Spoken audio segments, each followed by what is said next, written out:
အားလုံးပဲမင်္ဂလာပါရှင်ဆရာတော်ဦးစောတိကရေးသားထားတဲ့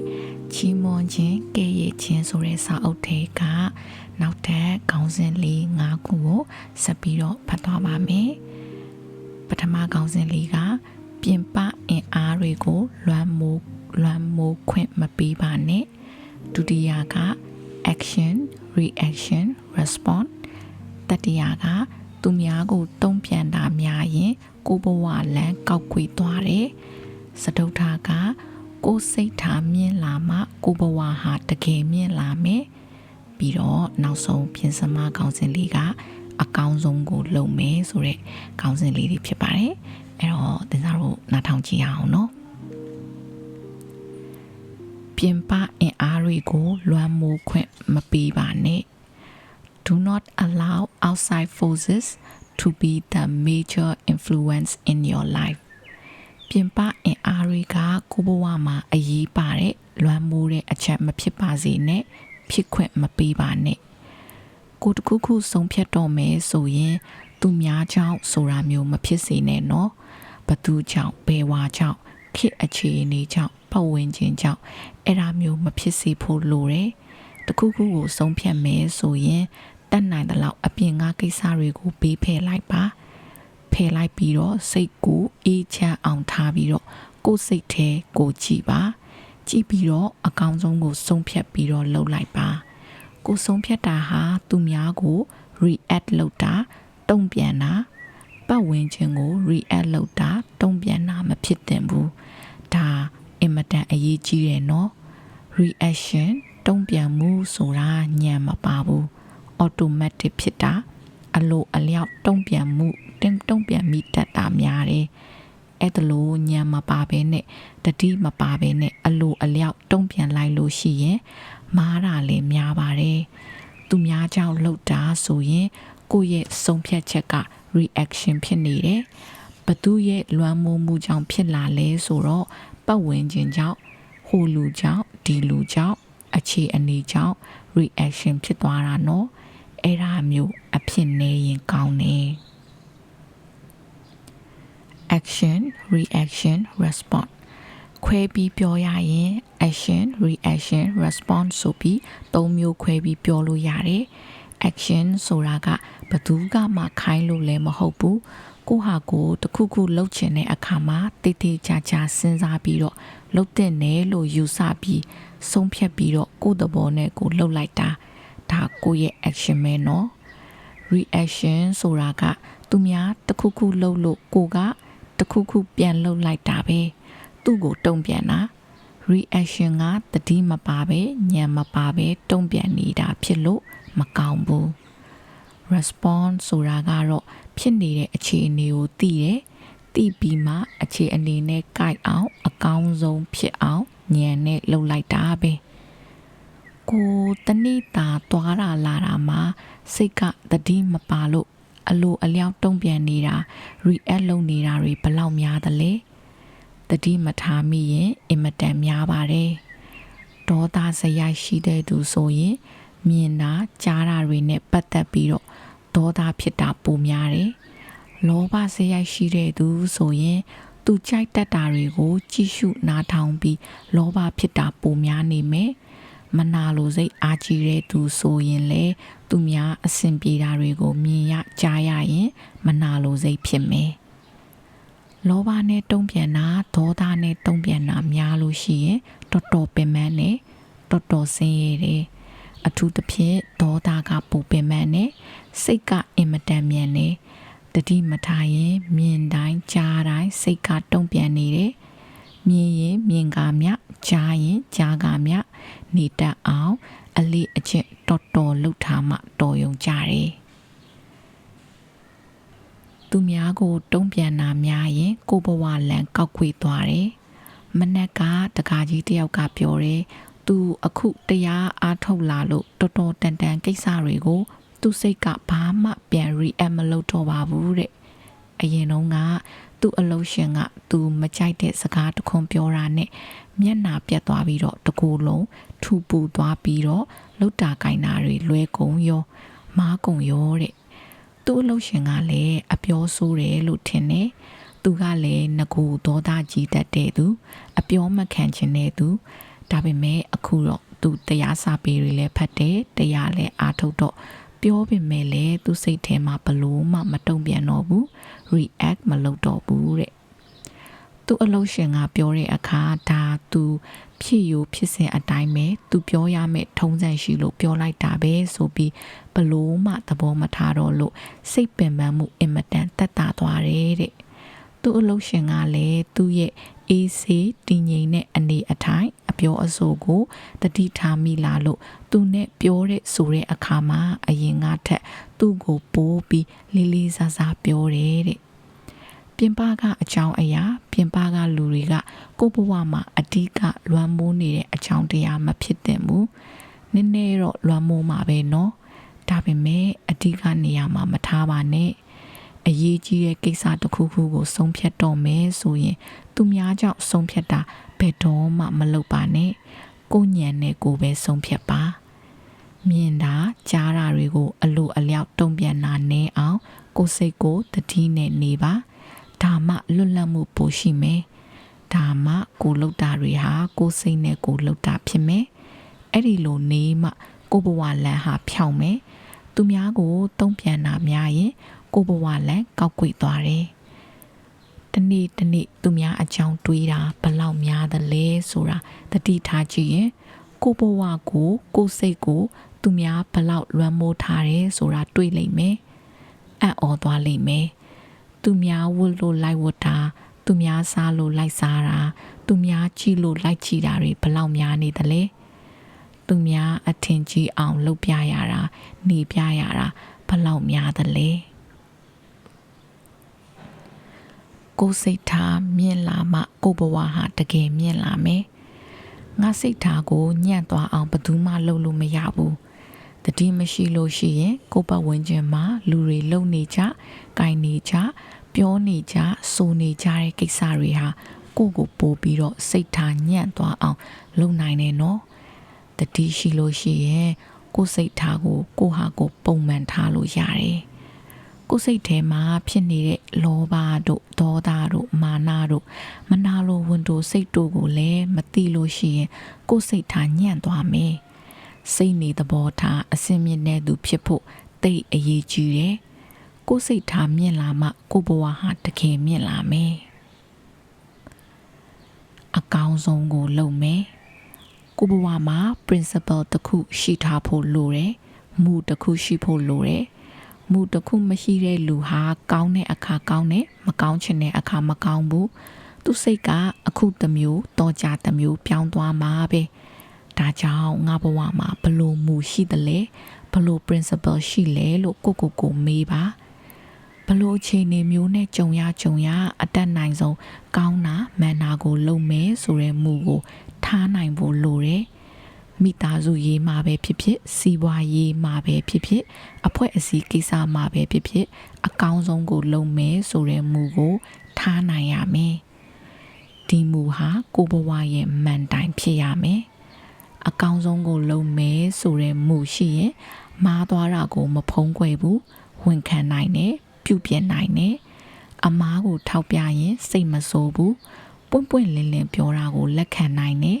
တိုင်မင်လုပ်ရမှာကိုဝင်မလေးဘူးလှည့်စားမှုတွေမယိုးသားမှုတို့ဟာရေရှည်မှာအဆင်မပြေမှုအမျိုးမျိုးကိုဖြစ်စေတယ်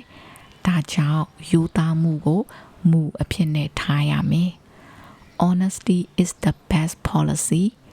ရိုးသားမှုဟာအကောင်းဆုံးမူဖြစ်တယ်လို့ဖတ်ဖူးတယ်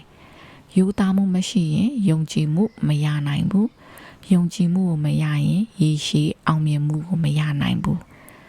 ဘွဲ့ကြီးရှိုံနဲ့အများအကျိုးကိုထိရောက်မဆောင်ရွက်နိုင်ဘူးမှန်ကန်တဲ့ခိုင်မာတဲ့မူကိုအခြေခံထားမှသာ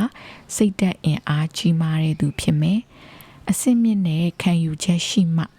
ပြတ်သားတဲ့မူရှိမှရိုးသားမှုရှိမှအများအကျိုးကိုထိရောက်ဆောင်ရွက်နိုင်မယ်ဒါမှလည်းခေါင်းဆောင်ကောင်းဖြစ်မယ်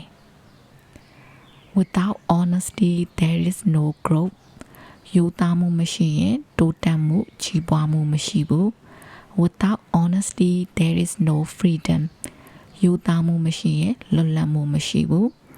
Without honesty nothing is real ယူသားမှုမရှိရင်ဘယ်ဟာမှအစစ်အမှန်မဟုတ်တော့ဘူး Without honesty nothing is ယူသားမှုမရှိရင်ဘာမှမရှိတော့ဘူးအားလုံးကိုကျေးဇူးတင်ပါတယ်ရှင်အဲ့တော့တင်စားဖတ်သွားတဲ့ထေရပေါ့နော်ပထမခေါင်းစဉ်တွေကပြင်ပအင်အားတွေကိုလွှမ်းမိုးခွင့်မပေးပါနဲ့ဆိုတဲ့ခေါင်းစဉ်အောက်ကပြင်ပအင်အားတွေကကိုဘဝမှာအရေးပါတဲ့လွှမ်းမိုးတဲ့အချက်မဖြစ်ပါစေနဲ့ဖြစ်ခွင့်မပေးပါနဲ့ဆိုတဲ့အပိုင်လေးကိုဖတ်လိုက်တော့ဘမဝတော့ဒီထဲမှာကိုယ့်ရဲ့ဆုံးဖြတ်ချက်တွေကိုသူများကြောင့်ပေါ့နော်ဘသူကြောင့်ဘယ်ဝါကြောင့်ခေတ်ချိန်တွေကြောင့်ပတ်ဝန်းကျင်ကြောင့်လုပ်ရတယ်ဆိုတာမျိုးကိုမဖြစ်စေဖို့ကိုယ်စိတ်လေးကိုတတိနဲ့ထားပြီးတော့ကြည်တက်ဖို့ပြောတယ်ပေါ့နော်ပြီးတော့ဒီမှာတင်စားတွေးမိတာကလေကိုယ်စိတ်တွေကိုလွှမ်းမိုးတဲ့အချိန်တွေမှာသူ့ကြောင့်ငါကြောင့်နေလဲပါတယ်လို့ပစ္စည်းတွေလည်းပါတယ်ပေါ့နော်တချို့ကြတော့ဒီပစ္စည်းဥစ္စာပေါ်မှာလွှမ်းမိုးမှုစိတ်ထဲမှာလွှမ်းမိုးမှုအရင်ထားတယ်ဥမာအဖြစ်ဒီပစ္စည်းဆိုရင်ဘယ် brand ကိုမှသုံးခြင်းနေဆိုတာမျိုးပေါ့နော်ဒီအင်ဂျီဆိုရင်လည်းဘယ် brand ကိုမှဝတ်မယ်ဆိုတာမျိုးပေါ့အဲ့လိုမျိုးကိုယ်စိတ်ကပြင်ပအရာပေါ်မှာမိခိုလေးလေးကိုယ့်ရဲ့စိတ်အင်အားကညော့နေလေးလေးပဲပေါ့နော်အပြင်ကပစ္စည်းတွေကတည်မြဲခြင်းမှတည်မြဲမယ်ဥမာကိုယ့်ရဲ့ financial ပေါ့နော်ကိုဒီပစ္စည်းကိုအခုချိန်မှာဝယ်သုံးနိုင်နေဆိုပေမဲ့နောက်တစ်ချိန်မှာဝယ်မသုံးနိုင်တဲ့အခြေအနေမျိုးလေးတွေဖြစ်တတ်တယ်ဘယ်အရာမှမတည်မြဲဘူးပေါ့နော်ဒီအချိန်လေးမှာတတိဖြစ်နေပေမဲ့လည်းနောက်နေ့မှာမဖြစ်သွားနိုင်လေဆိုတာကိုသင်စားတော့မသိနိုင်ဘူးအဲ့ဒါကြောင့်မလို့ကိုကဒီပစ္စည်းသုံးနိုင်လို့ဒီအစားစားနိုင်လို့ဒီနေရာသွားနိုင်လို့ဒီအလုပ်လုပ်နိုင်လို့ဆိုပြီးတော့ပြင်ပအရာတွေကိုမူတည်ပြီးတော့ကိုယ်စိတ်ကအဲ့ပေါ်မှာမူတည်ပြီးမာနတွေကြီးနေမယ်အဲ့စိတ်ပေါ်အယံမူတည်နေမယ်အဲ့အရာတွေပေါ်အယံမူတည်နေမယ်ဆိုရင်တနေ့အဲ့ဓာတွေကိုမရှိတော့တဲ့တနေ့မှာကိုယ်စိတ်ကဂျုံကျသွားတယ်လို့ပြောလို့ရတယ်ပေါ့နော်အဲ့လိုမျိုးတွေဖြစ်တတ်တယ်အဲ့ဒါကြောင့်မို့လို့အများစုကကိုယ်စိတ်ကိုအများဒီပြင်ပလောကပေါ်မှာအရာဝတ္ထုတွေပေါ်မှာ brand တွေပေါ်မှာမမူတည်ပဲထားနိုင်ရင်အကောင်းဆုံးဖြစ်တယ်ပေါ့နော်ဒီနေရာမှာဒီစားအမေကဒီစားကိုဆုံးမခဲ့ဖူးတာလေဒီစားအရင်တော့လေ sharing လုပ်ဖူးတယ်အဲ့လိုဘယ်အချိန်မျိုးဖြစ်ဘယ်နေရာမှာပဲဖြစ်နေတတ်အောင်စားတတ်အောင်နေဖို့ဒီစားကိုဆုံးမခဲ့ဖူးတယ်ပေါ့နော်အရင်တော့လည်းဒီစားဒီလိုမျိုးဥမာဖြာနေဆိုရင်ဘာလို့ဆိုတင်စားတို့ကတောင်ပေါ်ကပေါ့နော်တောင်ကြီးရဆိုခါကျတော့အဲ့လိုရာဒီဥတုကလည်းအေးတော့အဲ့လိုဖြာနေမအိပ်ဖြစ်ဘူးအဲ့တော့အဲ့လိုမျိုးတွားလေတဲ့ဒီလိုပူတဲ့ဒေတာကိုတွားလေတဲ့အချိန်မှာဖြာနေပဲအေးရတော့တင်စားအမေကိုပြောဖြစ်တယ်ပေါ့နော်အမေဒီလိုဖြာနေတော့မအိပ်တတ်ပါဘူးပေါ့နော်ငငယ်တော့ပေါ့အဲ့လိုပြောမိတဲ့အချိန်မှာတင်စားအမေကချက်ချင်းပဲပြန်ပြီးတော့ပြောတယ်အဲ့လိုမျိုးနဲ့မအိတ်တတ်ဘူးလို့တခုခုနဲ့ဆိုမစားတတ်ဘူးလို့အဲ့လိုမလုပ်တတ်အောင်နေဖို့ဒီစားကိုဆုံးပါတယ်ပေါ့နော်ဘဝအခြေအနေကဘာဖြစ်မယ်ဆိုတာဘယ်သူမှမသိနိုင်ဘူးအဲ့တော့ကိုယ်စိတ်ကိုနေတတ်အောင်ကိုယ်စိတ်ထဲကပဲကျင့်ကြံပြီးတော့နေရမယ်ပြင်ပအရာတွေပေါ့မမီခိုးဖို့ဒီစားအမေကဆုံးမဖူးပါတယ်ဆိုတော့အဲ့ဒါလေးကိုဒီစားsharing လေးလုပ်ပေးတာပေါ့နော်ပြီးတော့နောက်တစ်ပိုက်အနေနဲ့လေaction reaction response ဆိုတဲ့ခေါင်းစဉ်လေးအောက်မှာသင်စားဘာကိုကြိုက်လဲဆိုတော့ဖတ်မိတဲ့အချိန်မှာပေါ့နော်လောဘနဲ့တုံ့ပြန်တာဒေါသနဲ့တုံ့ပြန်တာများလို့ရှိရင်တော်တော်ပင်ပန်းနဲ့တော်တော်ဆင်းရဲတယ်အထူးသဖြင့်ဒေါသကပိုပင်ပန်းနဲ့စိတ်ကအင်မတန်မြန်နဲ့တတိမထားရင်မြင်တိုင်းကြားတိုင်းစိတ်ကတုံ့ပြန်နေတယ်မြင်ကမြကြားရင်ကြားကမြနေတတ်အောင်အလေးအကျင့်တော်တော်လှုပ်ထားမှတော်ရုံကြတယ်ဆိုတော့အဲပိုက်လေးကိုဖတ်ပြီးရဲ့ချိန်မှာအဲ့လိုကိုယ်စိတ်ထဲကိုတတိထားပြီးတော့နေတဲ့အချိန်ကိုယ်စိတ်မှာလောဘဖြစ်လာတာဒေါသဖြစ်လာတာကိုတတိထားမိလာတယ်ပေါ့နော်ငကူဒီတိုင်းလေးသွားနေတဲ့စိတ်ကနေဒေါသဝင်လိုက်တာနဲ့ကိုယ်စိတ်ကပူကနေဖြစ်သွားတာအဲ့ဒါကိုစိတ်ကိုတတိထားနေတဲ့အချိန်ကျရင်ပို့ပြီးတော့တတိထားမိရဲ့အဲ့ချိန်ကျရင်ဒေါသဝင်လာတာကိုယ်စိတ်ကြီးကပူနေပါလား အဲ့လိုပူနေတာတော့မှဒီပူနေတဲ့အချိန်နဲ့တုံ့ပြန်လာရင်ထပ်ပြီးတော့ပူသွားပါလားထပ်ပြီးတော့စိတ်ဆင်းရဲစရာတွေဖြစ်သွားပါလားဆိုတာကိုစိတ်ကိုစောင့်ကြည့်တတိလေးနဲ့စောင့်ကြည့်တဲ့အချိန်မှာတတိထားမိလာပါလိမ့်မယ်နော်အဲ့တော့ကိုယ်စိတ်ကိုတတိလေးနဲ့ထားကြည့်ပါပြီးရင်ဖုံဖုံလေးမှာရေးထားလို့ပဲမြင်မြင်ကမြကြားရင်ကြားကမြနေတတ်ဖို့အလေးချင်းဆိုတာကဒါတရားကျင့်ကြံတဲ့အချိန်ကြရင်လေဒီလိုပဲကျင့်ကြံရတာပဲပေါ့နော်ဟိုတရားထိုင်နေဆိုတာအမြဲတမ်းငုတ်တုတ်ကြီးmeditation လုပ်နေမှာတရားထိုင်တာမျိုးမဟုတ်ပဲねအခုဆိုရင်လည်းသင်စားတို့ပေးပတ်ဝင်ခြင်းမှာကြားတယ်ကြားရင်ကြားတဲ့အတိုင်းလေးပဲအဲ့ကြားတဲ့ပုံမှာအရန်ကြိုက်သွားတာမျိုးမုန်းသွားတာမျိုးမကြိုက်တာမျိုးချစ်တာမျိုးမုန်းတာမျိုးပေါ့နော်အဲ့ဒီအစွန်းနှစ်ဖက်ကင်းအောင်နေနိုင်တာကလေဒါတဖြည်းဖြည်းနဲ့တရားကျင့်ကြံနေတာပဲပေါ့နော်ပြီးတော့လေဒီတရားကျင့်ကြံတဲ့ဘက်မှာဝိမု ക്തി ဆရာတော်ဆိုရင်မြင်ကမြကြားရင်ကြားကမြဘလို့ရဲရမှာလဲဆိုတာမျိုးလေးတွေတရားတွေမှာဟောပြောပြတယ်ပေါ့နော်ဥမာအဖြစ်ဒီစားဘုံတရားကိုနားတဲ့အချိန်ဘာကိုဘုံရှင်းပြလေးရှိလဲဆိုတော့ဥမာခွေးဟောင်တဲ့အတန်ပေါ့နော်ဒီစားတို့ကဘေးဘက်ဝင်ခြင်းမှာခွေးဟောင်တဲ့အတန်ကိုကြားလိုက်တာနဲ့စိတ်ထဲမှာတခါတည်းအော်ဒါခွေးဟောင်နေတယ်ဆိုပြီးတော့ချက်ချင်းကြားလိုက်တယ်အမှန်တော့ဒီစားတို့ကခွေးဟောင်တာကိုကြားတာမဟုတ်ဘဲနဲ့အတန်ကိုကြားလိုက်တာအဲ့အတန်ကိုမှတင်စားတို့ကလောက်ကလိုက်ပြီးတော့တင်စားတို့စိတ်ရဲ့တင်ညာပေါ့နော်တင်ညက်ခန္ဓာလို့ခေါ်တယ်တင်ညာကဒါကခွေးဟောင်တာပါလားဆိုပြီးတော့ထပ်ပြီးတော့ဆုံးဖြတ်ချက်ချလိုက်တာအဲ့တော့တင်စားတို့ရဲ့စိတ်ကအယမ်းမြန်တော့ခွေးဟောင်တဲ့ကြားရတဲ့ခွေးဟောင်ပါလားလို့တင်စားတို့ကသိလိုက်တာအမှန်တော့စိတ်ဖြစ်စဉ်ကအယမ်းမြန်သွားလို့ပေါ့နော်ပထမဆုံးသိတာကအတန်တန်ကိုကြားလိုက်တယ်ပြီးမှတင်စားတို့ရဲ့တင်ညက်ခန္ဓာဖြစ်တဲ့တင်ညာကဒါကခွေးဟောင်တာဆိုပြီးတော့ဆုံးဖြတ်ချက်ချလိုက်တယ်အဲ့ဒီမှာခွေးဟောင်နေဆိုတော့သိတယ်ပေါ့နော်အဲ့တော့တင်စားတို့ကအဲ့လိုမျိုးကိုကြားတဲ့အရာတွေပေါ့ကိုကြားတယ်အတန်အနေနဲ့ပဲကြားတာခွေးတွေဘာညာမပါတယ်ပြီးမှခွေးဟောင်းတာပါလားဆိုတာသိတယ်ဆိုတော့ process လေးကိုသိနိုင်အောင်တစားတို့လေ့ကျင့်ဖို့လိုတယ်အဲ့လိုပဲတခြားဒေါက်တာဦးစိုးလင်ပေါ့နော်ဆရာကြီးကလည်းဆုံးပါတယ်ပြောပြတယ်ဥမာတစားတို့ရေတစ်ခွက်မှာရေကိုမြင်တယ်ပေါ့ခုံပေါ်မှာရေရှိတယ်အဲ့တော့တစားတို့ကြည့်လိုက်တာနဲ့အော်ဒါရေပါလားဆိုတာချက်ချင်းတန်ပြီးတော့normally ဆိုရင်တင်စားတို့လိုပဲထင်တယ်ပေါ့နော်အမှန်တော့ရေဆိုတော့တန်းတိတာမဟုတ်ဘူးတင်စားတို့မြင်တာကကြည်တာလေးကိုမြင်ပြီးမှဒီကြည်တာလေးကရေပါလားဆိုရဲတင်ညက်ခံတာတင်စားတို့ရဲ့တင်ညာဆုံးဖြတ်ချက်ချလိုက်တာအဲ့ခါကျမှရေဆိုတော့သိတာပေါ့နော်အဲ့လိုပဲအဲ့ဒါကိုမြင်ကမြကြားရင်ကြားကမြကိုပါမြင်တာလေကိုပါကြားတာလေဆိုတော့အမှန်အတိုင်းသိဖို့ဆိုတာတတိနဲ့ကပ်ပြီးတော့အမြဲတမ်းကြည့်နေဖို့လိုတယ်အဲ့ကြောင့်မို့လို့အသေးရင်ကူဆရာတော်ဖျားကြီးမူလာဆရာတော်ဖျားကြီးဆိုရင်ပြောတယ်ပေါ့နော်ခွေးကိုခွေးတန်ကြားလို့ခွေးမှန်သိနေသေးရင်ယောက်ျားလေးကိုမြင်လို့ယောက်ျားမှန်သိနေသေးရင်မိန်းမကိုမြင်လို့မိန်းမမှန်သိနေသေးရင်ဒါတရားမရသေးဘူးဆိုတာကိုဖုံကအဲ့ဒီဟာကိုအတူချုံပြီးတော့အမြန်ပြောပြလိုက်တာပေါ့နော်အဲ့တော့တင်စားတို့မိန်းကလေးယောက်ျားလေးဆိုတာအမှန်တော့မရှိဘူးပြဉ္ညာချက်တွေတာဖြစ်တယ်တင်စားတို့ယုံနာမယ်ရှိတယ်အဲ့တော့လူတယောက်ကိုမြင်လို့မိန်းကလေးပါလားယောက်ျားလေးဖြစ်နေသေးရဲ့ဆိုရင်ဒါတရားမရသေးဘူးမိန်းကလေးယောက်ျားလေးမြင်ုံတယ်မဟုတ်တယ်ပဲနဲ့ဒီမိန်းကလေးကချော်တယ်ဒီယောက်ျားလေးကခန့်နေဆိုတာမျိုးပေါ့နော်အဲ့လိုမျိုးချစ်တဲ့ကြိုက်တဲ့ဘက်တွေမုန်းတဲ့အမြင်ကတ်တဲ့ဘက်တွေပါဝင်နေသေးရဲ့ပို့ပြီးတော့တရားမရသေးဘူးပေါ့နော်အဲ့တော့ကိုတကယ်အမှန်တိုင်းမြင်နေတာဘာလဲကိုအမှန်တိုင်းကြားနေတာဘာလဲဆိုတာကိုတင်စားတို့တတိနဲ့လိုက်ပြီးတော့ခန္ဓာ၅ပါးအကြောင်းကိုတေချာသိသွားမယ်ဆိုရင်အရင်ဆုံးလိလာမယ်ဆိုရင်တရားမှတ်ရတာပို့ပြီးတော့ကောင်းတယ်ပေါ့နော်အဲ့တော့တင်စားကလည်းတိအရန်အဲ့လိုမျိုးတွေမှတ်နိုင်တရားမဟုတ်ဘူးတင်စားကတိရဲ့ဘဟုတုတလေးနဲ့sharing လုပ်ပေးတာပါအဲ့တော့ကိုကဒီလမ်းကြောင်းမို့သွားခြင်းနဲ့ဆိုရင်ခန္ဓာ၅ပါးအကြောင်းကိုလေ့လာပါကိုယ့်ရဲ့စိတ်ကိုတတိနဲ့အမြဲမပြတ်စောင့်ကြည့်ပါလို့သင်စားအကြံဉာဏ်ပေးချင်ပါတယ်เนาะအဲ့တော့ okay သင်စားတို့နောက်ထပ်ခေါင်းစဉ်လေးကိုသွားကြည့်ရအောင်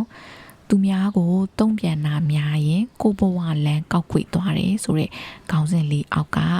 သူ့အလုပ်ရှင်ကလည်းအပြောဆိုးတယ်လို့ထင်တယ်သူကလည်းငကိုဒေါသကြီးတတ်တဲ့သူအပြောမခံချင်တဲ့သူဒါပေမဲ့အခုတော့သူတရားစာပေတွေလည်းဖတ်တယ်တရားလည်းအားထုတ်တော့ပြောပေမဲ့လည်းသူစိတ်ထဲမှာဘလို့မှမတုံ့ပြန်တော့ဘူး react မလုပ်တော့ဘူးတဲ့ ဆိုတဲ့အပိုက်လေးမှာပေါ့နော်တင်စားတို့ကဘဝမှာဖြတ်တန်ရတဲ့အချိန်မှာအလုံးမှာပဲဖြစ်ဖြစ်တငယ်ချင်းအပေါင်းအသင်းမှာပဲဖြစ်ဖြစ်ပေါ့နော်စကားတွေကတော့ကြားနေရမှာပဲကိုဝေဖန်တာကိုချီးမွမ်းတာကိုကဲ့ရဲ့တာ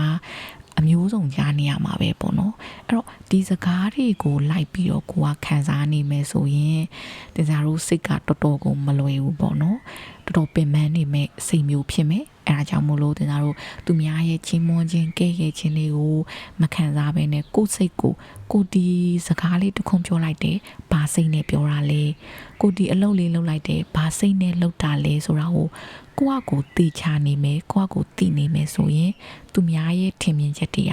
အရေးမကြီးတော့ဘူးပေါ့နော်အဲ့တော့အဲ့ဒါလေးကိုတင်စားဒီပိုက်လေးဖတ်မိရဲ့အချိန်မှာတတိထားမိရဲ့ပြီးတော့တင်စားအဲ့ဒီအတိုင်းလေးယုံကြည်ရဲပေါ့နော်ပြီးတော့နောက်တစ်ပိုက်ဒီက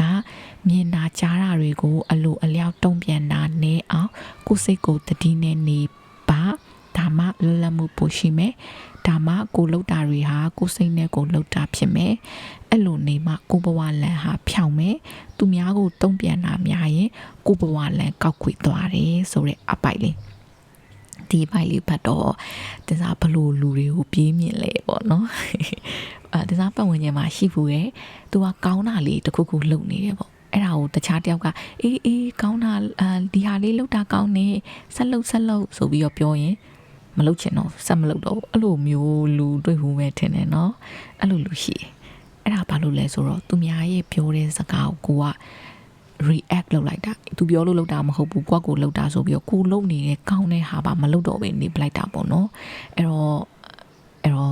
အဲ့ဒီအဖြစ်ပြောက်ကြည့်ရင်လည်းဆိုရင်ဒီစာသားလေးကိုတဘောပေါက်သွားပြီပေါ့နော်ကိုလှုပ်ရှားရှိရကောင်းတာရှိရကောင်းတာလုပ်နေရဆိုကိုလှုပ်ရှားရှိရဆက်လုပ်သူများကဘလို့ပြောပေါ့နော်ကိုစိတ်ထားနဲ့ကိုလှုပ်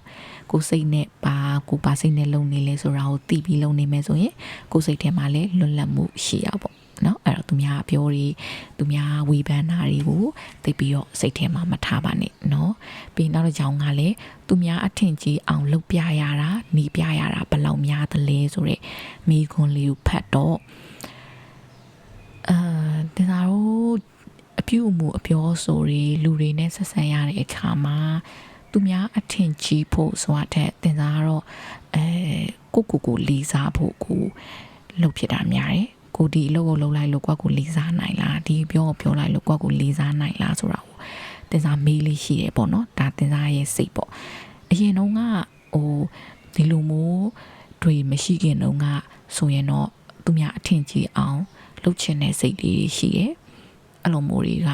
ဒီနောက်ပိုင်းကျတော့အလုံးမိုးမတွေးဖြစ်တော့ဘဲနဲ့တင်စားခဏတော့ပြောသလိုပဲကိုလေးစားခြင်းလို့လုပ်တာများတယ်ပေါ့နော်အဲ့ဒါအရင်သတိထားရတယ်ဘယ်လောက်တော့သတိထားလဲဆိုတော့တင်စားကစာတင်တာကိုစာတင်တဲ့အလုပ်လဲလုပ်တော့စာတင်တဲ့အချိန်စာရှင်းပြတဲ့အချိန်ကြရင်မာနဆိုတာဝင်နေပေါ့နော်အထင်ကြီးစိတ်ချင်တဲ့စိတ်ဝင်နေအခါကျရင်ကိုရှင်းပြရင်းနဲ့ကိုရဲ့စကားလုံးတွေကိုရှင်းပြတဲ့အချက်တွေကိုတင်စားအမြဲတမ်းကိုတတိနဲ့နောက်ကလိုက်ပြီးတော့ဆုံးဖြတ်တယ်ငါဒီလိုမျိုးရှင်းပြလိုက်တာဟာစာတင်တာနားထောင်နေတဲ့လူတွေကကိုအထင်ကြီးသွားစေလို့စီချင်တဲ့စိတ်နဲ့ရှင်းပြတာလားဒါမှမဟုတ်သူတို့နားလေစီချင်တဲ့စိတ်နဲ့ရှင်းပြတာလားဆိုတော့တင်စားအမြဲတမ်းကိုစောင့်ကြည့်တယ်အဲ့ဟာတင်စားကောင်းတဲ့အချက်ပေါ့နော်တင်စားကိုဂုဏ်ယူရတဲ့အချက်လို့တင်စားပြောလို့ရတယ်တင်စားစာတင်တဲ့အချိန်မှာတင်စားကိုအထင်ကြီးသွားအောင်ဆိုပြီးတော့ရှင်းပြတဲ့စကားလုံးတစ်လုံးမှမပါစေရဘူးပေါ့နော်အဲ့ဒီတကူတော့တင်စားအမြဲတမ်းတတိထားလေးရှိတယ်အဲ့လိုပဲတင်စားကို podcast ဖတ်တယ် podcast လေးလုပ်တဲ့စာအုပ်ဖတ်ပြတယ်ပြီးတင်စားရဲ့အတွေ့အမြင်လေးတွေပြောပြတယ်ပြီးတော့တင်စား Facebook မှာတော့မို့တင်စားရဲ့ page မှာတင်စားစာရေးတယ်အဲ့လိုရေးတယ်ဆိုရင် post တွေတင်နေဆိုရင်လည်းတင်စားတင်တော့မယ်ဆိုရင်အမြဲတမ်းစိတ်ထဲမှာကိုကြည့်တယ်ဘာလို့ဒီ post ကိုတင်တာလဲသူများအထင်ကြီးစေချင်လို့လားသူများအထင်ကြီးစေချင်လို့ဆိုရင်တင်စားမတင်ဘူးပုံပဲဖြစ်ဖြစ်ပေါ့နော်ကိုယ့်ရဲ့ပုံပဲဖြစ်ဖြစ် post ပဲဖြစ်ဖြစ်စာသားပဲဖြစ်ဖြစ်အဲ့ထဲမှာသူများအထင်ကြီးစေချင်တဲ့စိတ်တိလေးပါရင်တင်စားမတင်တော့ဘူးပေါ့နော်ပြီးတော့တင်စား material တွေနဲ့ပတ်သက်တဲ့ဟာတွေမတင်ဖြစ်တာများတယ်ကိုပိုင်ဆိုင်တဲ့အရာတွေနဲ့ပတ်သက်ပြီးတော့ပေါ့နော် ဘယ်ပစ္စည်းသုံးနေဆိုတာမျိုးဘယ်ပစ္စည်းလက်ဆောင်ရတယ်ဆိုတာမျိုးပေါ့နော်ဟိုဈေးကြီးရဲ့ပစ္စည်းလက်ဆောင်ရတယ်အဲ့လိုမျိုးတင်စားမတင်ဖြစ်ဘူးမတင်ဘူးတင်စားတင်တာကအမတ်တရလေးတင်တာများတယ်ဥမာစာလေးတစ်ကြောင်းဖြစ်ဖြစ်အဲ့လိုချစ်စရာကောင်းတဲ့အရာလေးတစ်ခုဖြစ်ဖြစ်အဲ့လိုလေးပဲပေါ့နော်အဲ့တော့တင်စားကိုဟာကိုလုံးဝသိကြတယ်တင်စားပြောတဲ့စကားလုံးတွေရှင်းပြတဲ့အရာတွေတင်စားစာတင်တဲ့အချိန်မှာပြောပြတဲ့ဟာတွေတင်စားတင်တဲ့ post တွေရေးတဲ့စာတွေဟာသူများအထင်ကြီးပါစေဆိုတဲ့ဒါပြီးတော့နောက်ထပ်လူတဲ့အလူတွေပေါ့နော်ဘယ်နေရာမှာဘယ်လောက်လူလိုက်တယ်ဆိုတာမျိုးတချို့ကြတော့အဲ့လိုမျိုးလေးအထင်ကြီးအောင်လူတတ်တဲ့စိတ်မျိုးလေးတွေအဲ့လိုမျိုးတွေမရှိအောင်ထိမ့်သိမ်းလာဖြစ်တာတော်တော်ကိုဒီတစ်နှစ်နှစ်နှစ်သုံးနှစ်လေးနှစ်ပေါ့နော်အဲ့ဒီမှာပို့ပြီးတတိထားတယ်အသေးစိတ်လေးရစတတိထားပြီးတော့တင်ဖြစ်တယ်အဲ့တော့အခုနားထောင်နေတဲ့သူတွေမှာရောကိုလုံနေတဲ့အလုပ်ကိုပြောနေတဲ့အပြောတွေကသူများအထင်ကြီးအောင်လုပ်နေတာမျိုးသူများအထင်ကြီးအောင်ပြောနေတာမျိုးရှိလားရှိရင်တတိထားပါကိုဘဝကိုရှင်သန်စေခြင်းနဲ့သူများအမြင်ကြောင့်ရှင်သန်တာမျိုးမလုပ်ပါနဲ့เนาะတချို့ကြောင့်သူများအထင်ကြီးအောင်ဆိုပြီးတော့မနိုင်မနှင်းနေလောက်တာမျိုးတွေရှိတယ်ပေါ့နော်အဲ့လိုမျိုးဆိုရင်ဒါကိုစိတ်နဲ့ကိုရှင်သန်နေရမဟုတ်ပဲနဲ့သူများရဲ့စိတ်နဲ့သူများရဲ့အထင်သူများရဲ့အမြင်နဲ့ရှင်သန်နေတာမျိုးလေးတွေဖြစ်တတ်တယ်ပေါ့နော်အဲ့ဒါလေးကိုသတိထားစေချင်တယ်အဲ့တော့တင်စားအရှိကပြောပြသွားတာဟိုကိုယ့်အကြောင်းကိုအရင်ပြောသလိုတော့ဖြစ်သွားတယ်ဒါပေမဲ့example ပြောပြတာပေါ့နော်နောက်ထပ်ဆိုရင်လေကိုယ်စိတ်ထားမြင့်လာမှကိုဘဝဟာတကယ်မြင့်လာမယ်ဆိုတဲ့အပိုက်လေးမှာတတိမရှိလို့ရှိရင်ကိုပတ်ဝန်းကျင်မှာလူတွေလုံနေကြ၊ကြိုင်နေကြ၊ပြောနေကြ၊ဆိုနေကြကိစ္စတွေဟာကိုပို့ပြီးတော့စိတ်ထားညံ့သွားအောင်လုပ်နိုင်တယ်နော်တတိရှိလို့ရှိရင်ကိုစိတ်ထားကိုဟာကိုပုံမှန်ထားလို့ရတယ်ဆိုတဲ့အပိုက်လေးပေါ့နော်အဲ့ဒီမှာဆိုရင်လေတင်သားတို့ကကိုစိတ်ကိုမသိဘူးဆိုရင်ခဏနေတော့တင်စားပြောလို့ပဲကိုကောင်းတာလုပ်နေတယ်အဲ့ဒါကိုလာပြောလို့ဆက်မလုပ်တော့ဘူးဆိုရင်ဒါကိုစိတ်ကညံ့နေပဲရောက်သွားပြီလေနော်အဲ့တော့သူများကြောင့်ကိုစိတ်ထားကိုအညံ့မခံပါနဲ့သူများရဲ့မကောင်းတဲ့စိတ်ကြောင့်ကိုစိတ်ကောင်းတာတွေကိုအပြည့်စီမခံပါနဲ့သူကကိုပေါ်မကောင်းလို့ကိုကပြန်မကောင်းဘူးဆိုရဲကိုရဲ့ကောင်းတဲ့စိတ်ထားလေးကိုပျက်စီးသွားတာမျိုးမဖြစ်ပါနဲ့နော်သူကကိုမုံလို့ကိုမေတ္တာမရှိလို့ကိုကလည်းမေတ္တာပြန်မရှိဘူးဆိုရဲကိုရဲ့စိတ်ထားစိတ်ကောင်းလေးကိုပျက်စီးသွားစေမဲ့အမှုအရာမျိုးလေးတွေမလုပ်ပါနဲ့လို့တင်စားကပြောပြချင်ပါတယ်ရှင်ပြီးရင်နောက်ဆုံးအပိုက်လေးမှာအကောင်းဆုံးကိုလုပ်မယ်ဆိုတဲ့အပိုက်လေးမှာဘုံဘုံကအဓိကအားဖြင့်နှစ်ခုပေါ့နော်ကိုအတွက်မူတစ်ခုရှိဖို့အတွက်ဘုံဘုံကပြောပြထားတယ်ပထမတစ်ခုကကြောတော့ဘယ်အရာပဲဖြစ်ဖြစ်ဘာလို့ပဲလုပ်ပဲအခြေအနေကိုပဲကြုံရအတတ်နိုင်ဆုံးကောင်းတာမှန်တာကိုလုပ်မယ်ဆိုရဲမူရဲ့ပြီးနောက်တစ်ခုကကြောတော့ honesty is the best policy ပေါ့နော်အဲ့တော့ယူသားမှုရှိဖို့ကအကောင်းဆုံးဖြစ်တယ်ဆိုရဲအဲ့ဒီမူနှစ်ခုလေးကိုထားဖို့ဘုံဘုံကရှင်းပြထားတာဖြစ်တယ်အဲ့တော့တင်စားကတော့ဒီထဲမှာဒီမူနှစ်ခုလုံးကိုတင်စားကိုယ်တိုင်လည်းလိုက်လို့ဖြစ်တယ်ဥမာအဖြစ်ဘလို့အခြေအနေနဲ့ကြုံရအတက်နိုင်ဆုံးကောင်းတာမှန်တာကိုလုပ်မယ်ဆိုတဲ့ဟာလေးပေါ့နော်အဲ့ဒါကြောတော့တင်စားဟိုလူတွေနဲ့ဆက်ဆံတဲ့အချိန်ကြရင်လေတင်စားအဲ့ဒီမူလေးနဲ့နေတယ်တင်စားက introvert ဖြစ်တယ်ပြီးတော့ cancer တမားပေါ့နော်အဲ့တော့တင်စားကလူတွေရဲ့emotion လူတွေရဲ့တုံ့ပြန်မှုတိတိလေးကိုကအစားတင်စားခံစားတတ်တဲ့လူမျိုးပေါ့နော်နည်းနည်းလေးကိုပေါ့ကောင်းနေဆိုရင် it's a big deal ကွာဒီလားစိတ်ထဲမှာအရန်ယူခံစားမိတဲ့လူတစ်ယောက်ပေါ့နော်အဲဒါကြောင့်မို့လို့တင်စားလူတွေနဲ့ဆက်ဆံရတဲ့အခါတင်စားအရန်ပင်ပန်းနေမရင်းနှီးတဲ့လူတွေသစိမ်းတွေနဲ့တွေ့ရရင်တင်စားအတွက်ပိုပင်ပန်းနေအရင်ကပေါ့နော်အဲဒါကြောင့်မို့အတက်နိုင်ဆုံးအပြင်ထွက်တာတင်စားမလုပ်ဘူးအပေါင်းတင်းနေနဲ့တော့တွေ့ရမျိုးအဲ့လို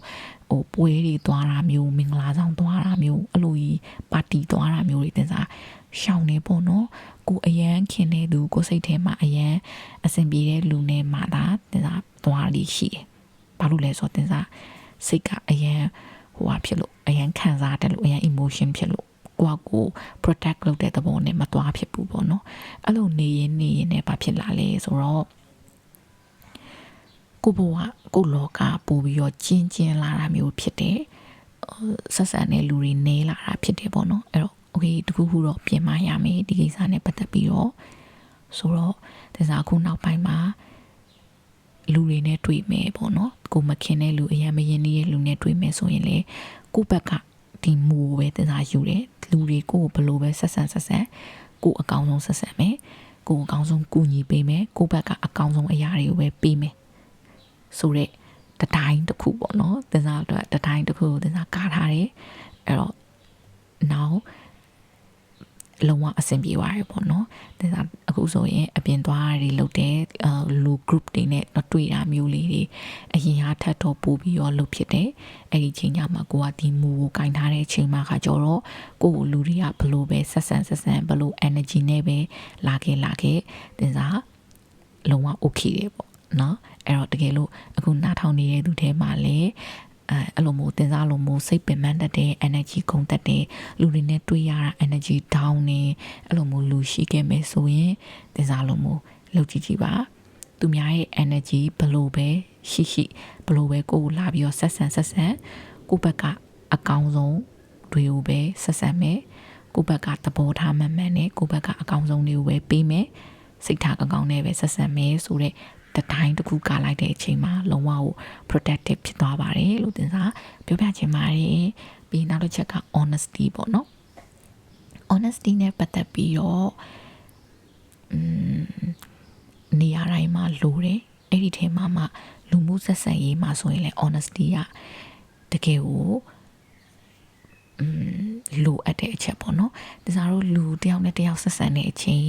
အခုနားထောင်နေလူတွေကတော့တယောက်တငယ်ချင်းထားမယ် mix ဆွေထားမယ်ဆိုရင်ဘာကိုကြည့်ပြီးတော့ထားလဲတော့ဒါစားမပြောတတ်ဘူးအမျိုးရှိလိမ့်မယ်ပေါ့နော်တချို့ကြတော့ကိုကျိုးအတွက်ကြည်တာရှိမယ်သူများရဲ့ကိုကျိုးအတွက်ရှိမယ်အဲ့လိုဆက်ဆံကြရတယ်ပေါ့ဒါစားခါကျတော့ဘယ်လိုဆက်ဆံလဲဆိုတော့လူတိုင်းမှာ energy ကိုခံစားတတ်တဲ့စိတ်ရှိတယ်အဲ့ဒါကကိုယ်စိတ်ကိုတတိထားမိလာတဲ့ခါကျရင်ပို့ပြီးတော့အဲ့ဒီရဲ့ sense တခုကပို့ပြီးတော့အားကောင်းလာတတ်တယ်ပေါ့နော်အဲ့တော့တကယ်လို့အဲ့လိုမျိုးsense ကိုရချင်တယ်ဆိုရင်ကိုယ်စိတ်ကိုပို့ပြီးတော့တတိထားကြည့်ပေါ့နော်အဲ့တော့ဒီစားကလူအသစ်နဲ့တွေ့မယ်အပေါင်းအသစ်နဲ့တွေ့မယ်ဆိုရင်သူ့ရဲ့အလုပ်အကိုင်နေသူ့ရဲ့အပြင်ပန်းနေရုပ်ချောတာလာတာဆင်းရဲတာချမ်းသာတာဘာလုပ်တာဘာကင်တာဘလို့မိုးဖြစ်တာဆိုတာထက်ဒါကဘာကိုကြည့်လဲဆိုရင်အဲ့ဒီအစိမ့်လူစိမ့်တယောက်နဲ့တွေ့လိုက်တာနဲ့ကိုပြန်ကြည့်ရဲ့ဒီလူနဲ့တွေ့လိုက်တဲ့အချိန်မှာကိုဘလို့ခံစားနေရလဲကို energy ဘာဖြစ်နေလဲအဲ့ဒါကိုကြည့်ရပေါ့နော်အဲ့တော့ကို energy က down နေတာမျိုးဖြစ်တယ်ဆိုရင်ဒါကတငယ်ချင်းတိတ်မလုပ်ဖြစ်ဘူးဒီလိုအပြင်မှန်းပဲခင်လိုက်တာများတယ်ပေါ့နော်ပြောစရာရှိရပြောရဲလုပ်ပေးစရာရှိရလုပ်ပေးလိုက်တယ်ဒါလောက်နဲ့တင်စားရက်လိုက်တယ်ဒါမှမဟုတ်ကိုယ့်ရဲ့ခံစားချက်လေးက pure ဖြစ်နေတယ်ပြီးရင်သူ့ရဲ့အပြောအဆိုတွေဆိုတာထက်သူလုပ်တဲ့အပြုအမူလေးတွေကကောင်းတဲ့အပြုအမူလေးတွေဖြစ်နေတယ်ဆိုရင်တင်စားပေါင်းဖြစ်တာများတယ်မိတ်ဆွေဖြစ်ထားဖြစ်တာများတယ်ပေါ့နော်အဲ့ဒါကအဓိကအပြင်ကတော့သူ့မှာမယူသားတဲ့ဟာမျိုးလေးတွေတွေ့ရတယ်မယိုးသားတဲ့ vibe လေးခံစားရတယ်စကားတွေမှာအရှိအနောက်မညီဘူးအဲ့လို twist လေးတွေရှိနေမယ်စကားကိုတဲ့မပြောဘူးတည်ရမလားတချို့ကြောင့်ဒီဟာကိုပဲဟိုကနေလဲပြောလိုက်ဒီကိုလဲပြောလိုက်ဆိုတဲ့အဲ့လိုမျိုးအရင်ရှုပ်ထွေးလာပြီဆိုရင်ဒါတငယ်ချင်းမလို့ဖြစ်တာများတယ်ပေါ့နော်အဲ့တော့အခုလာထောင်နေတဲ့လူတွေလည်းကိုဘဝထဲကိုဝင်လာမဲ့လူကဘယ်လိုလူမျိုးဖြစ်တယ်လဲဆိုတာကို boundary လေးရှိရတယ်ပေါ့နော်ဒါဆိုတော့အဲ့လိုထင်တယ်လာသမျှလူတိုင်းကို welcome လုပ်နေစရာမလိုဘူးပေါ့နော်ကိုယ့်ရဲ့ဒီinner cycle လေးထဲမှာရှိတဲ့လူကတက်ပြီးတော့တခြားကိုပေါင်းတင်ဆက်ဆံရေးလူမှုဆက်ဆံရေးအတွက်ကတက်ပေါ့နော်အဲ့တော့ကိုယ့်ရဲ့ inner circle တွေကိုဘယ်သူတွေကိုထည့်မှာလဲဆိုတာကိုယ်မူတစ်ခုရှိဖို့လိုတယ်တင်စားရဲ့မူကတော့ယူသားမှုပဲပြီးတော့ vibe ပေါ့နော်သူရဲ့ energy သူရဲ့လုပ်ပုံကိုင်ပုံသူရဲ့စေတနာကဘယ်လိုလဲဆိုတာကိုဒီစားကြည့်လေးရှိတယ်ပေါ့ နော်အဲ့တော့ခုနားထောင်နေလူလေကိုယ့်ရဲ့ inner cycle တဲ့ကိုဘယ်လိုလူတွေထဲမလဲဆိုတာကိုရှိသမျှလူအကုန်သိကြုံမထဲပါနဲ့လို့စဉ်းစားပါကိုဘယ်လိုမျိုးမှုကိုလက်ကင်ထားမလဲဆိုတာလေးကိုစဉ်းစားပါလို့တင်စားပြောချင်ပါတယ်เนาะအခုတင်စားစကားပြောနေတဲ့အချိန်မှာအပြင်ကအတန်ပါသွားရင်လည်း sorry ပါเนาะဟိုဘက်ကနည်းနည်းစကားပြောတတ်လေးရှိနေလို့เนาะ okay အဲ့တော့နောက်တစ်ပတ်မှာတင်စားဆက်ပြီးတော့နောက်တစ်ပုဒ်မှာပေါ့เนาะဆက်ပြီးတော့ခေါင်းစဉ်လေးတွေဖတ်သွားပါမယ်ရှင်အဲ့တော့ပါချုပ်ဆရာတော်ဖရာကြီးရဲ့အမေအဖေပေါင်းချုပ်တဲ့ကမိခွန်းလေးတွေလည်းတင်စားဆက်ပြီးတော့ဖတ်သွားခြင်း ਨੇ အဲ့တော့အဲ့ဒါလေးကိုဆက်ပြီးတော့နားထောင်ကြည့်ပါနော်မိခွန်းကကြီးတရားဓမ္မများဖြင့်မိဘဂျေဇုဆက်နိုင်ပါသလားအဖြေတရားဓမ္မနဲ့ဂျေဇုဆက်ပုံကိုခုနကပထမမိခွန်းမှာဖြေလိုက်တဲ့တရားဓမ္မနဲ့ဂျေဇုဆက်တာဟာဂျေဇုဆက်ခြင်းမှာအကောင်းဆုံးလို့ဒီလိုဆိုတယ်။ဘာကြောင့်အကောင်းဆုံးလို့ဆိုရင်မိဘတွေရဲ့တန်တန်မှာတရားဓမ္မရသွားမှမိဘကိုယ်တိုင်ဟာတန်တရားဝတ်ကလွတ်နိုင်တဲ့ကောင်းကျိုးချမ်းသာတွေရနိုင်တဲ့လှုပ်ကြွေးပြုစုပြီးတော့ဂျေဇုဆက်တဲ့နည်းကတော့ဒီတဘဝတာများတာအကျိုးရှိကောင်းရှိမယ်အကျိုးရှိနိုင်တယ်။ဓမ္မနဲ့မိဘကိုဂျေဇုဆက်မယ်ဆိုရင်တော့တဘဝမကဘူးဒီဓမ္မကိုလိုက်နာကျင့်သုံးခြင်းအဖြစ်မိဘမှာကောင်းကျိုးချမ်းသာတွေဟာတဘဝတည်းမကဘူးဘဝပေါင်းများစွာနောက်ဆုံးနိဗ္ဗာန်ထိအောင်အကျိုးရှိသွားနိုင်တယ်။ဒါကြောင့်မို့တရားဓမ္မနဲ့ဂျေဇုဆက်တာကတော့အကောင်းဆုံးလို့မှတ်ရမှာဖြစ်တယ်။မိဂုံခခွေဘဝတွင်တကူကောင်းဆန္ဒကောင်းမှသလားအဖြေတကူကောင်းဆန်နေဆိုတဲ့နေရာမှာခေါင်းနာလို့ရင်တော့တခါတကူကောင်းဆန်ရမှာပဲဖြစ်တယ်။ကိုယ့်ရဲ့လက်တွဲပေါ်မရှိဘူးဆိုရင်လူတွေဟာအခွင့်အရေးကိုကိုတယောက်တည်းယူပြီးကိုနဲ့လုတ်ပေါ်ကင်ဘက်တွေပေးတင်ပေးထိုက်တဲ့အခွင့်အရေးကိုမပေးဘဲနဲ့တကူကောင်းဆန်နာတို့ဒီလိုဟာမျိုးကတော့မကောင်းဘူး။ကိုကောင်းအောင်တကူကောင်းဖြစ်အောင်ကြိုးစားတာကတော့ကောင်းတယ်။ဥပမာကိုနဲ့နေတဲ့တငယ်ချင်းတွေကကိုချင်းတရားမကောင်းမှုဆိုရင်ကိုချင်းတရားကောင်းအောင်ကြိုးစားမယ်သူတို့ကကုသိုလ်ကောင်းမှုတိတ်မလုပ်ဘူးဆိုရင်ကိုကလုပ်မယ်အဲ့ဒါမျိုးကြတော့ကိုယ်တိုင်ကိုဟာကိုလုပ်တာလေကောင်းတယ်လို့ပြောရမယ်နောက်ကိုယ်တိုင်ကတရားဓမ္မဘက်ကိုလိုက်စားတယ်လောကကြီးကိုစွန့်လွတ်ပြီးတော့သာသနာဘောင်ဝင်ပြီးတရားဓမ္မအားထုတ်တယ်မိဘတွေဆွေမျိုးသားချင်းတွေကိုယ်တိုင်လောက်ကမချွေးနိုင်ပေမဲ့ကိုတရားကိုရှာဖို့သာသနာပေါင်းဝင်နေဒါကလေလောကအမြင်အဖြစ်ကြည့်မယ်ဆိုရင်တကူကောင်းဆန်တယ်လို့ပြောကြတယ်တကယ်ပြောမယ်ဆိုရင်ဖះအလောင်းဟာမွေးဖွားပြီးကစားသားရတနာလေးနဲ့သူ့ရဲ့ဇနီးကိုထားပစ်ခဲ့ပြီးတော့ထွက်သွားတာအဲ့ဒါတာမန်အဖြစ်ကြည့်မယ်ဆိုရင်တကူကောင်းဆန်တယ်လို့ပြောကြလိမ့်မယ်ဖះဟာအဲ့ဒီလိုတကူကောင်းဆန်ပြီးတော့လှုပ်တာမဟုတ်ဘူးသူဟာအသိဉာဏ်တစ်ခုရဖို့အတွက်ဘာပဲဖြစ်ဖြစ်သူစွန့်လွတ်မှုကိုသူလုပ်တာဖြစ်တယ်။တချို့ကိစ္စတွေကစွန့်လွတ်နိုင်မှရရှိနိုင်တာဖြစ်လို့စွန့်လွတ်တာလို့ခေါ်တယ်။ဒါမျိုးကတာမန်အားဖြင့်မစွန့်လွတ်နိုင်ဘူး။အဲ့ဒီလိုစွန့်လွတ်ပြီးစူးစမ်းရှာဖွေခဲ့လို့တရားဓမ္မအတိတွေရလာတဲ့အတွက်ကြောင့်တစ်ချိန်ကျတော့ပြန်ပြီးသားလေးကိုလည်းယဟန္တာဖြစ်အောင်ဇနီးဖြစ်တဲ့ရတော်တရားကိုယဟန္တာဖြစ်ပြီးတန်တရားဝတ်ကလွတ်ခင်အောင်ကျေးဇူးပြုတာပဲကောင်းတဲ့ဘက်ကကျေးဇူးပြုဖို့လုပ်တယ်ဆိုရင်တကူကောင်းဆန်တယ်လို့ပြောလို့မရဘူးအဲ့ဒါမျိုးတွေကြတော့လေအကောင်အတွက်ဆောင်ရွက်တယ်လို့ဒီလိုဆိုလို့တယ်အဲ့ဒီတော့တကူကောင်းဆန်တာဟာကောင်းတာရှိတယ်မကောင်းတာရှိတယ်ဒီလိုခွဲခြားပြီးတော့မှတ်သားတင်တယ်တခါဆင်းရဲရင်အမြဲဆင်းရဲနေမည်လားအဖြေဒါကတော့လောကဓာတ်ဆိုတာမြင့်တုံနှိမ့်တုံမှာပဲတခါဆင်းရဲရင်နောက်တစ်ခါချမ်းသာတဲ့အလဲနဲ့လဲကြုံမှာပေါ့အမြဲတမ်းဆင်းရဲမယ်အမြဲတမ်းအောက်တန်းကြမယ်ဒီလိုတော့မဖြစ်ဘူး